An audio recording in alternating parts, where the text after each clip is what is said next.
ഞാൻ പോകുന്നുണ്ട് actually. Contestant number 1. പക്ഷെ നിങ്ങൾ ആരോടും പറയരുത്, നിങ്ങൾക്ക് വിശ്വാസമാണ്.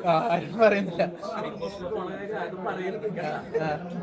ഞങ്ങളോട് മാത്രം പറഞ്ഞിട്ടുള്ള വേറെ ആരും ഇല്ല, പറഞ്ഞില്ല. ആരും പറഞ്ഞില്ല. പക്ഷെ നിങ്ങൾ ഇത് എവിടെ പറയരുത്. പബ്ലിഷ് ചെയ്യില്ല, ഉറപ്പാണ്. പിന്നെ ബാക്കി വിശ്വാസം ഞാൻ പറയാം. ആ. ചെറിയ സീക്രട്ട് ആയിട്ട് നിങ്ങൾ കൊണ്ടുപോകണം കേട്ടോ. എന്നോട് പറഞ്ഞിട്ടുണ്ട് ആരോടും പറയരുത്. ഇനി ക്യാമറ മറ്റു ഇവനെ അറിയാവോ? എന്നെ പരിചയപ്പെടുത്തു.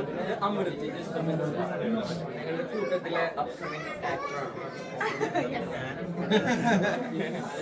സത്യം കേട്ടോ. ഇൻസ്റ്റാ പേജ് പറഞ്ഞു കൊടുക്കണം. അവർക്ക് സംശയം ഉണ്ടെങ്കിൽ ചിക്ക് ഇട്ടെ. എനിക്കിപ്പോ ഒരു സമാധാനം ഉണ്ടെന്ന്.